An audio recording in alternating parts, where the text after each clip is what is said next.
Hello everyone, my name is Chetna Sugandhi. आज फिर से हम टीडीएस के एक बहुत ही इंपॉर्टेंट सेक्शन के ऊपर डिस्कशन करने वाले हैं। तो वो सेक्शन क्या है? 194N, जो कि हमें बताता है टीडीएस ऑन कैश विड्रॉल। अगर कोई टीडीएस कैश को विड्रॉ करता है 1 करोड़ के अबाउ, देन उस पर जो है टीडीएस एप्लीकेबल हो जाता है। तो बैंक जब भी 1 करोड़ के अबाउ अगर आप कैश विड्रॉ करने जा रहे हो तो जो भी एक्सेस अमाउंट होगी उसके ऊपर टीडीएस आपका डिडक्ट करेगी। तो आज इसी सेक्शन के ऊपर हम डिटेल में डिस्कशन करेंगे। बहुत ही इंपॉर्टेंट टॉपिक है, काफ़ी सारे लोगों को इसमें बहुत ज़्यादा कन्फ्यूजन होते हैं। तो इस वीडियो को एंड तक जरूर देखें।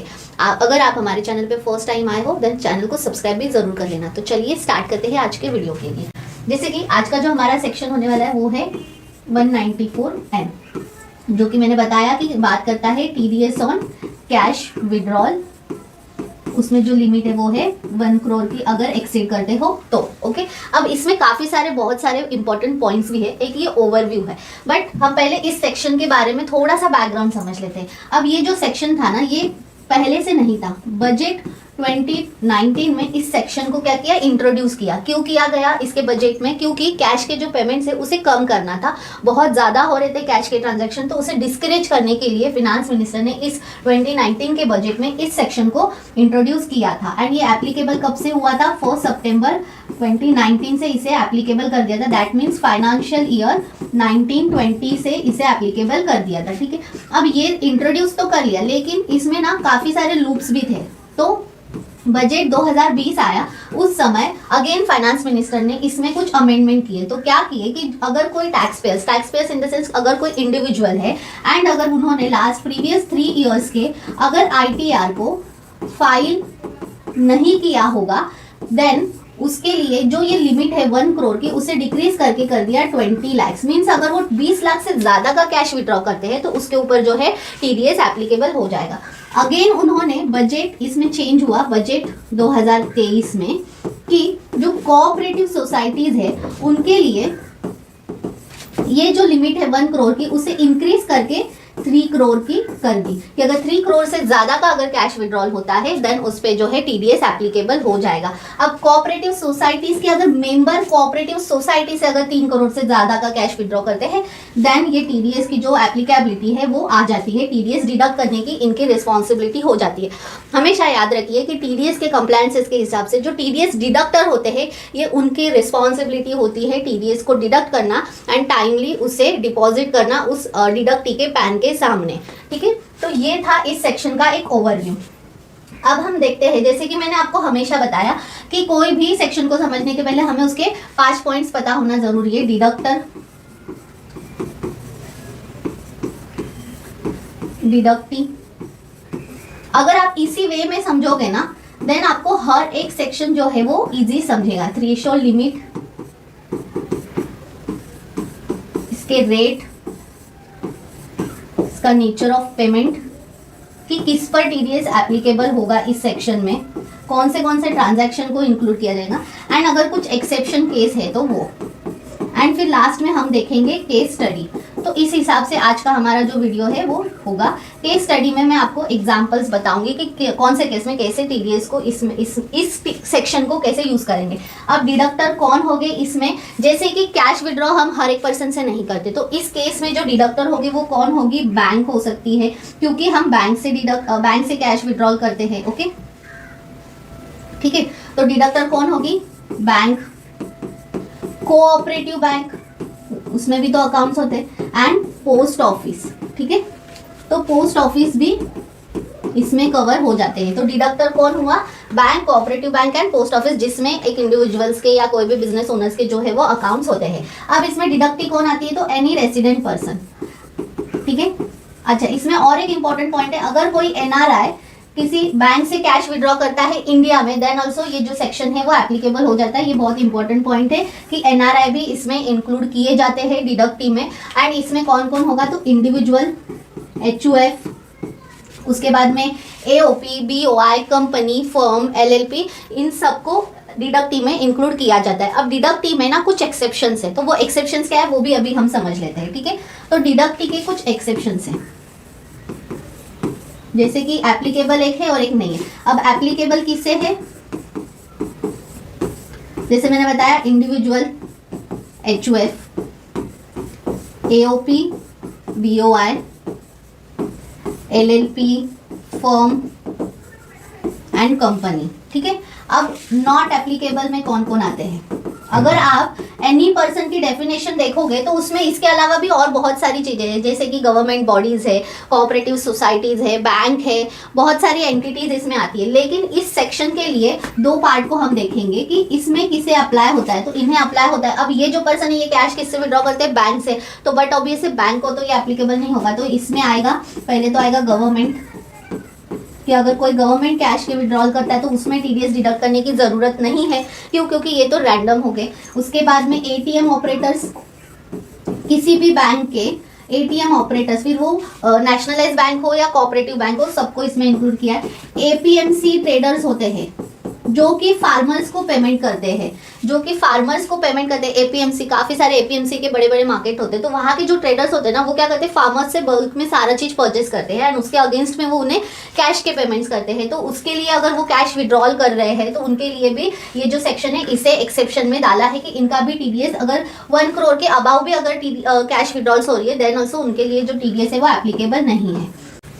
वेरी इंपॉर्टेंट, एनी बैंक, किसी भी बैंक का, कोऑपरेटिव बैंक हो गई या फिर पोस्ट ऑफिस हुआ, अगर ये भी कैश विड्रॉल करे तो उनके लिए भी टीडीएस एप्लीकेबल नहीं होगा। उसके बाद में any other person notified by government, अगर कोई गवर्नमेंट ने बताया कि इनका भी टीडीएस नहीं होगा, देन उसे भी इसमें इंक्लूड किया गया है कि इनके जो टीडीएस है कैश विड्रॉल के ऊपर, भले ही लिमिट एक्सीड हो रही है बट फिर भी इन्हें डिडक्ट करना नहीं है। तो ये है उसके कुछ एक्सेप्शंस। ये क्या है? एक्सेप्शंस है। ओके, इसे आपको ध्यान में रखना है, ये एक्सेप्शंस को आपको ध्यान में रखना है कि ये एक्सेप्शन है, इनके लिए जो टीडीएस है वो एप्लीकेबल नहीं होगा। ओके, इसके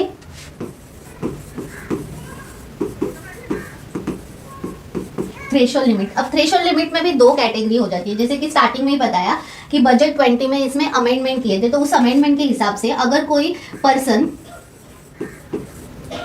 प्रीवियस 3 इयर्स के अगर उनके आईटीआर फाइल है तो उनके लिए अलग, एंड पर्सन जिनके 3 इयर्स के आईटीआर फाइल्ड नहीं है, तो इनके लिए क्या है कि अप टू 1 करोड़ टीडीएस नहीं कटेगा, 0%। एंड 1 करोड़ से अगर मोर होता है, ज्यादा का अगर करते हैं तो 2% टीडीएस एप्लीकेबल होगा, जो भी एक्सीड अमाउंट होगी 1 करोड़ से। मान के चलिए किसी मिस्टर राम ने उनके बैंक अकाउंट, सेविंग, करंट दोनों को मिला के पूरे साल भर में 1.20 करोड़ मीन्स 1 करोड़ 20 लाख रुपए विड्रॉल्स किए, तो क्या होगा? 120 माइनस 1 करेंगे तो 20 लाख के ऊपर 2% का जो टीडीएस है वो डिडक्ट होगा। ओके, एंड जो पर्सन 3 इयर्स का, उन्होंने प्रीवियस 3 इयर्स के आईटीआर फाइल नहीं किए एंड अगर उसकी ड्यू डेट भी चली गई है तो प्रीवियस 3 इयर्स को कंसीडर करेंगे, एंड अगर आईटीआर फाइल नहीं है तो up to 20 lakh 0, but 20 lakh से 1 करोड़ तक 2% एंड 1 करोड़ एंड अबाव के लिए 5%। तो इसमें ये डिफरेंस है। ठीक है, कि अगर किसी ने फाइल नहीं किया है तो उनके लिए ये 2 स्लैब हो जाते हैं, 2 and 5, एंड अगर फाइलिंग किया है तो ओनली 1 करोड़ अबाउ जाने पर ही 2% की जो लिमिट है वो हो जाएगी। तो इसमें हमने दोनों पॉइंट को कवर किया, थ्रेशोल्ड लिमिट प्लस रेट को भी हमने कवर कर दिया कि रेट क्या है एंड क्या लिमिट होने वाली है। अब हम देखते हैं कि नेचर ऑफ पेमेंट क्या होगा। ठीक है, ओके, तो नेचर ऑफ, ये भी हमने कवर कर लिया, डन। अब नेचर ऑफ पेमेंट क्या है? कैश विड्रॉल, किससे? Saving account plus current account से भी होगा। अब इसमें एक एग्जांपल मैं आपको एक केस स्टडी बताती हूँ। मान के चलिए किसी पर्सन ने, थर्ड पार्टी को, कि एक अपने करंट अकाउंट से, किसी बिजनेस ओनर ने, मैं इधर बता दूँ, मिस्टर राम ने क्या किया कि अपने करंट अकाउंट से एक 1.2 करोड़ का बेरर चेक दिया। किसे दिया? अपने वेंडर को दिया। तो क्या उस पर बैंक को टीडीएस डिडक्ट करना चाहिए? तो नहीं, इसमें ये केस को नहीं किया जाएगा कि अगर मैं कोई बिजनेस पर्सन हूँ और अगर मैंने मेरे करंट अकाउंट से किसी को मोर देन 1 करोड़ का बेरर चेक दिया जो कि थर्ड पार्टी है, एंड वो पर्सन उसके बैंक में उसे प्रेजेंट करके आइदर कैश विड्रॉ कर रहा है या कुछ भी उनके अकाउंट में डिपॉजिट कर रहा है, तो उस केस में जो है ये सेक्शन को एप्लीकेबल नहीं किया जाएगा, वो अलग केस हो जाएगी, क्योंकि उसमें हमें बाकी के जो बिजनेस के सेक्शंस होते हैं, सेक्शन 40, वो सबको भी इसमें कंसिडर करना पड़ता है। तो आपको बस यही याद रखना है कि वैसे केसेस में जो है इस सेक्शन को एप्लीकेबल नहीं किया जाएगा। अगेन एक्सेप्शंस भी हमने देख लिए कि क्या क्या एक्सेप्शंस इसमें है, ठीक है। तो एक्सेप्शंस में मैंने आपको डिडक्टी का बता दिया कि उनके लिए जो है ये कैश विड्रॉल के ऊपर जो टीडीएस है वो एप्लीकेबल नहीं होगा। अब हम डायरेक्टली चलते हैं एग्जांपल्स के लिए। टोटल हम 4 एग्जांपल्स देखेंगे जिससे आपको हर एक अलग अलग केसेस के बारे में समझेगा एंड कौन से केस में कैसे हमें कंसिडर करना है वो सारी चीज़ें समझेंगे। तो चलिए देखते हैं। सो मिस्टर राम, ठीक है, इन्होंने 3 इयर्स के ITR इनके फाइल है, ओके, डन है। इनके 3 अकाउंट है, एक है SBI, एक ICICI, एक मान के चलिए bank of Maharashtra, okay. SBI से इन्होंने पूरे साल भर में 1.25 विड्रॉ किए। ICICI से उन्होंने 90 lakhs को विड्रॉ किया, सेविंग्स एंड करंट दोनों मिला के। बैंक ऑफ महाराष्ट्र से उन्होंने 80 lakhs को विड्रॉ किया। अगर आप देखोगे तो टोटल जो है ये काफ़ी ज़्यादा हो गई है, इसे मैं 20 कर दूँ, ठीक है। 90 + 80 70 + 1 170 + 190 ऑलमोस्ट उन्होंने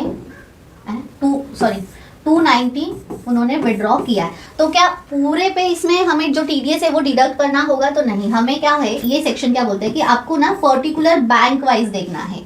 आपको इसमें भी जो है ये बैंक वाइज जाना है, आपको पैन लेवल पे नहीं चेक करना है। इस पॉइंट को ध्यान देना है, वेरी इंपॉर्टेंट, कि आपको पर बैंक ईच बैंक वाइज जाना है। तो SBI 3 इयर्स का ITR हुआ है तो इनके लिए कौन सा लिमिट एप्लीकेबल होगा? 1 करोड़ का, अप टू 1 करोड़ नहीं होगा। उसके ऊपर जो भी विड्रॉल्स किया उसके ऊपर TDS होगा। तो ऊपर के जो 20 lakhs है उसके ऊपर कितना 2% से जो है TDS डिडक्ट होगा, कितना होगा? 4000, ठीक है। उसके बाद में 90 lakhs बिलो 1 करोड़ है, यहाँ पे होगा नहीं, यहाँ पे NA, क्यों? क्योंकि बैंक लेवल पे हमें करना है, पैन लेवल पे नहीं। तो हर एक बैंक की अलग अलग ट्रांजैक्शंस होगी। बैंक ऑफ महाराष्ट्र 80 यहाँ भी नॉट एप्लीकेबल। अगर वही इन्होंने 3 इयर्स के ITR एप्लीकेबल नहीं फाइल किए होते तो हर एक केस में उनका जो TDS है वो एप्लीकेबल हो जाता, क्योंकि उस केस में जो लिमिट होती वो होती 20 lakhs की, ओके। तो ये था एक फर्स्ट एग्जाम्पल कि अगर हमें जो चेक करना है TDS की एप्लीकेबिलिटी वो बैंक वाइज होगी, पैन लेवल पे नहीं होगी, ठीक है। अब नेक्स्ट देखते हैं। मिस्टर राम ने एक कोऑपरेटिव सोसाइटी से 2 करोड़ की कैश विड्रॉ की। तो क्या इनके विड्रॉल पे कोऑपरेटिव सोसाइटी TDS डिडक्ट करेगी? तो इसका आंसर क्या है? Big no. क्यों? क्योंकि कोऑपरेटिव सोसाइटी इसके जो मेंबर्स है, ये मेंबर्स है मान के चलिए, एंड इन्होंने जो कैश विड्रॉ की है उसकी जो लिमिट है, थ्रेशोल्ड लिमिट, वो है 3 करोड़। बजट 2023 में ही इसे अमेंड किया था। तो जो कि बिलो 2 करोड़, मतलब बिलो 3 करोड़ है, उन्होंने 2 करोड़ विड्रॉ किए, बट लिमिट क्या है? 3 करोड़ की। तो इस केस में भी जो है वो TDS डिडक्ट करने की ज़रूरत नहीं है, ठीक है। ये भी एक एग्जाम्पल अपना हो गया। अभी मिस्टर राम ने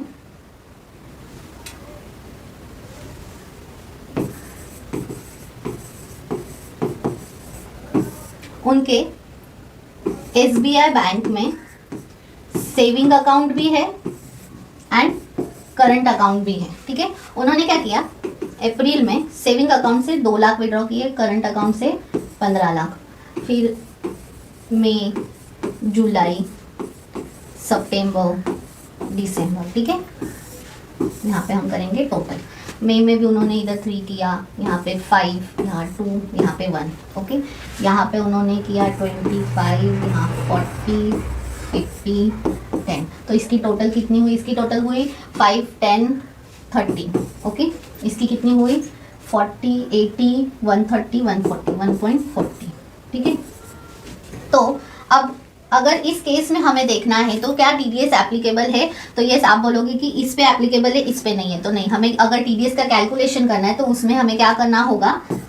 1.40 + 13 lakh is equal to 1.53 minus 1 crore करेंगे। क्यों? क्योंकि इनका ITR जो है वो फाइल्ड है, ओके। तो 1 करोड़ करेंगे, बचा कितना? 53 लाख पे हम 2% TDS जो है वो डिडक्ट होगा।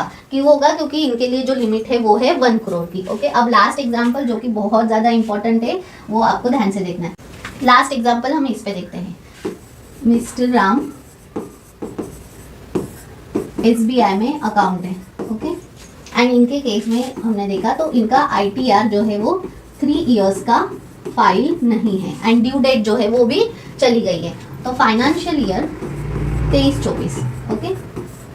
इन्होंने क्या किया, अप्रैल, जुलाई, अगस्त एंड सितंबर, ठीक है।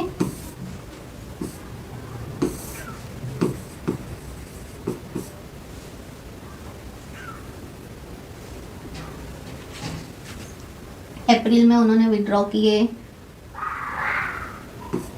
18 लैक्स, ठीक है। फिर जुलाई में उन्होंने विड्रॉ किए 30 लैक्स, फिर किए यहाँ पे 60 लाख, यहाँ उन्होंने किए 90 लाख, ओके। अब इतने उन्होंने हर महीने में क्या किया है, विड्रॉल किया है। अब अगर हमें देखना है कि इन्होंने 3 इयर्स का नहीं किया, मीन्स इनके लिए कौन सी लिमिट एप्लीकेबल होगी कि अबाउट 20 लाख जाएंगे तो 2% एंड 1 करोड़ के ऊपर जाएंगे तो 5%, ये वाला कैलकुलेशन इनके केस में होगा। टोटल देखोगे तो अबाउट 1 करोड़ भी है, अबाउट 20 भी है, तो हमें इस केस में कैसे कैलकुलेट करना होगा,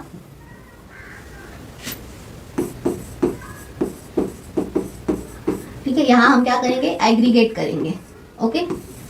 फिर हम देखेंगे क्या रेट आएगा, फिर हम करेंगे कैलकुलेशन एंड यहाँ पे हम लिखेंगे टीडीएस अमाउंट, कितना टीडीएस डिडक्ट करना है, ओके। अब यहाँ पे उन्होंने 18 लाख किया है जो कि बिलो 20 है, तो क्या आएगा 0, ये कुछ नहीं, ये कुछ नहीं। अब 30 किया है, मीन्स 18 प्लस 30 कितना हुआ, 48 लैक्स, मीन्स अबाउट 20 है, तो इस केस में क्या होगा, उन्हें जो है टीडीएस अब एप्लीकेबल हो गया है। तो हम वो कैसे करेंगे, 20 की तो लिमिट है, उसे क्या करेंगे, माइनस करेंगे, कैसे, 48 माइनस 20 कितना बचा, 28 लैक्स, उसके ऊपर हमें कितना परसेंट लगेगा, 20 एंड अप टू 1 करोड़ कितना है, 2%, तो इस पे हमें 2% रेट लगा है। तो कैलकुलेशन कैसे होगा, 28 लैक्स इंटू 2%, तो कितना हुआ, सो 28 लाख का 2% कितना होगा, 56,000। सो अगस्त में उन्होंने कितना विड्रॉ किया, 60 लैक्स को। अब 60 लैक्स हमें देखना है कि एग्रीगेट कितना हुआ है, अभी तक का एग्रीगेट कितना हुआ है, तो 148, यहाँ तक तो हमने किया था, तो 48 प्लस 60 करेंगे, 1 करोड़ 8 लाख हुआ है। तो इस केस में 2% एंड 5% दोनों ही रेट लगेंगे। अब वो कैसे लगेगी, कैलकुलेशन को ध्यान दीजिए कि पहले तो हम करेंगे 108 माइनस 60 कितना बचा, 52 लैक्स, ओके। इस पे हमें कितना करना है, 2% कैलकुलेट करना है, लेकिन 1 करोड़ एक्सीड हो गई है, तो कितने से एक्सीड हुई है, 8 लाख से, तो 8 लाख पे हमें कितना परसेंट करना है, 5% करना है। तो एक्चुअली इस केस में टीडीएस कितना डिडक्ट होगा, 52 लैक्स का 2% अगर हम देखेंगे तो 1,04,000 प्लस 8 लाख का 5% हम करेंगे तो होगा 40,000, तो टोटल हमें कितना डिडक्ट होगा, 1,44,000 इस केस में जो टीडीएस है वो डिडक्ट होगा। जब वो अगस्त में 60 लाख का विड्रॉ करेंगे तब बैंक उनका 1,44,000 डिडक्ट करेंगे, क्यों, क्योंकि उनका प्रीवियस में भी जब उन्होंने 30 लाख को क्रॉस किया तब उस केस में भी उनका 56 जो है वो डिडक्ट होगा। अब सितंबर में उन्होंने फिर से किया 90 लाख को विड्रॉ, तो अब टोटल कितने हुए, 108 प्लस 90, ठीक है, 108 प्लस 90 टोटल कितना हुआ, 198। तो इस केस में 1 अबाउ हो गया है तो 5% का होगा, क्यों, क्योंकि इसमें हमने यहीं पे हमने 1 करोड़ की जो लिमिट है वो क्रॉस कर दी थी, तो अब इसमें 5% होगा। अब कैसे करेंगे हम, 198 माइनस 108 मीन्स 90 लाख पे पूरा 5%, तो 90 लाख पे 5% से अगर हम कैलकुलेट करते हैं तो 4,50,000 का उनका जो है टीडीएस डिडक्ट होगा। तो इस तरह से अगर कोई पर्सन 3 इयर्स के आईटीआर फाइल नहीं हुए हैं तो उस केस में हमें ये इतना बड़ा ऐसे कैलकुलेशन करना होता है, एंड तब जाके हमें पता चलेगा कि एग्जैक्टली उनका पूरे फाइनेंशियल ईयर में कितना टीडीएस डिडक्ट हुआ। तो कितना हुआ, ये हुआ 6,50,000, तो 6,50,000 का उनका जो टीडीएस है वो कैश विड्रॉल के ऊपर हुआ, क्यों, क्योंकि उन्होंने आईटीआर को जो है वो फाइल नहीं किया था। अगर फाइल किया होता तो यहाँ पे उनका सिर्फ 8 लाख पे 2% होता एंड यहाँ पे भी उनका अबाउ 1 करोड़ तो 90 लाख पे 5%, ये तो इतना ही होता, बट यहाँ पे उनके काफ़ी सारे पैसे जो है वो बच सकते थे। ओके तो इस हिसाब से आपको कैलकुलेट करना है। आई होप कि आपको ये चारों एग्जाम्पल समझ में आए होंगे। ये वाला लास्ट वाला थोड़ा सा कॉम्प्लिकेटेड है, बट अगर आप प्रैक्टिस करोगे तो डेफिनेटली आपको समझ में आ जाएगा। अब इसमें ना काफ़ी सारे ऐसे छोटे छोटे क्वेश्चंस होते हैं, जैसे कि क्या ये जो टीडीएस डिडक्ट हुआ है वो हम हमारे आईटीआर को फाइल करने के बाद में उसे क्लेम कर सकते हैं? तो येस डेफिनेटली, अगर आप आपके आईटी रिटर्न्स को फाइल करते हो तो आप इसमें उसे क्लेम कर सकते हो। सेकंड, एनआरआई के लिए अगर कैश विड्रॉल होता है तो ये सेक्शन एप्लीकेबल है, तो येस ये सेक्शन एनआरआई के लिए भी एप्लीकेबल है। अगर वो कोई इंडिया में किसी बैंक से कैश विड्रॉ कर रहे हैं हैं तो उन्हें भी इस सेक्शन के अंडर उनका जो TDS है वो डिडक्ट होगा। जो रेट है उसी रेट से इसमें भी जो TDS है वो एप्लीकेबल है। नेक्स्ट है कि अगर कोई ट्रस्ट विड्रॉ करती है तो उसके लिए एप्लीकेबल है। यस, ट्रस्ट के लिए भी है। ओनली जो एक्सेप्शंस बताए थे उन्हें नहीं है, जो गवर्नमेंट नोटिफाइड करती है, लेकिन ट्रस्ट अगर विड्रॉ करे तो उनके लिए भी ये लिमिट को एप्लीकेबल कर दिया है। सो ये था आज के सेक्शन के बारे में डिटेल में डिस्कशन। आई होप आपको ये वीडियो अच्छा लगा होगा, इन्फॉर्मेशन अच्छी लगी होगी। अगर फिर भी आपको कुछ भी क्वेरीज है देन आप हमें कमेंट करके जरूर पूछ सकते हो, हम उसका रिप्लाई करने की जरूर कोशिश करेंगे। चैनल पे अगर फर्स्ट टाइम आए हो तो सब्सक्राइब जरूर कर लेना। टिल देन थैंक यू, नमस्ते।